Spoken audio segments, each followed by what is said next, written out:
Hey, it's Kuso DM and all that jazz. Uh, I'm not asleep yet, so I thought I'd make a video. This is kind of an addendum to the gender and magic video I posted a couple days ago. So, let's see.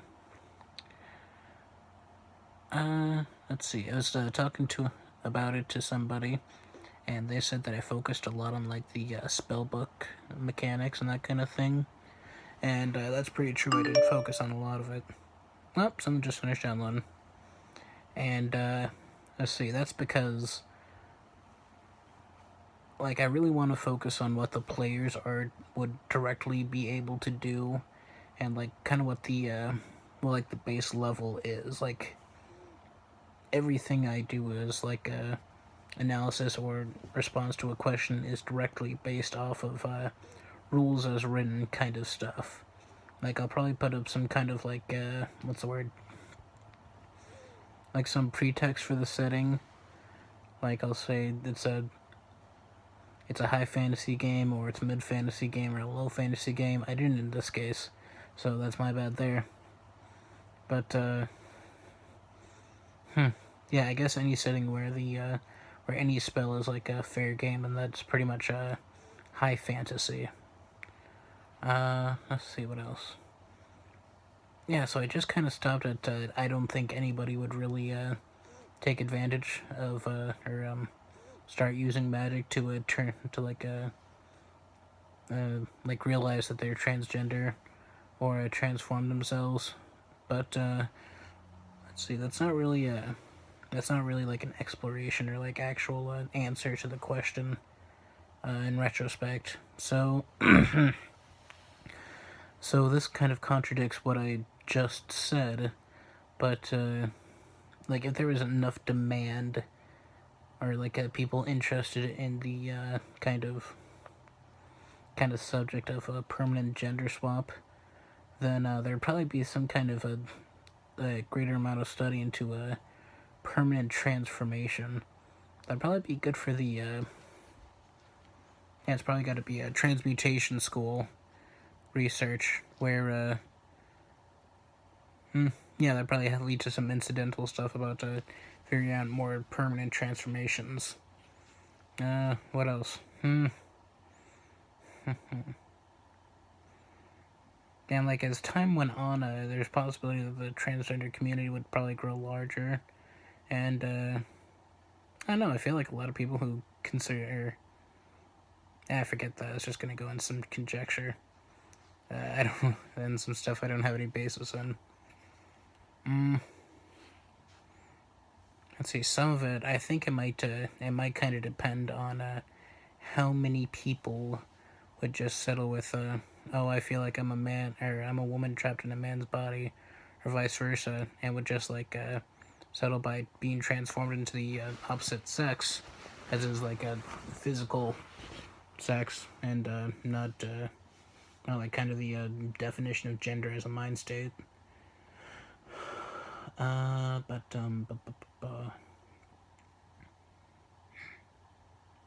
yeah, as time went on, if they're like more kind of gender fluid people, then that'd probably yeah, there'd probably be more research on like something to reflect gender fluidity as well. Like changelings are in Unearthed Arcana now, but that's specific to Eberron. I'm not into Eberron, but there'd probably be let's see, if this kind of thing was going on there might be some kind of focus to like kind of like hybridized changelings, or oh shit, I didn't realize this blanket was covering my face. My eyes were closed. Maybe some effort to utilize changeling blood or biology to allow people minor transformation abilities, or shape-shifting rather, in order to realize their goals, or their physical goals, if they like actually want to move towards that. Because let's see, yeah, if there are people who are like capable of doing it and then not helping others, I kind of feel like the community would kind of like get on their case about having like about being like the upper class, and then they'd because like you've got this higher amount of power, like yeah, you're kind of like in this position of privilege where you've got the money to like get a belt of gender change or put in, or you've got the intelligence to put in the work to alter yourself into the opposite sex. But then you're not really letting other people do that, or you're just keeping it to yourself and being satisfied. So there might be some kind of like backlash against people who were yeah, like mages mostly, who were doing that kind of thing and not giving it to the other people who were part of the transgender community in this fantasy setting.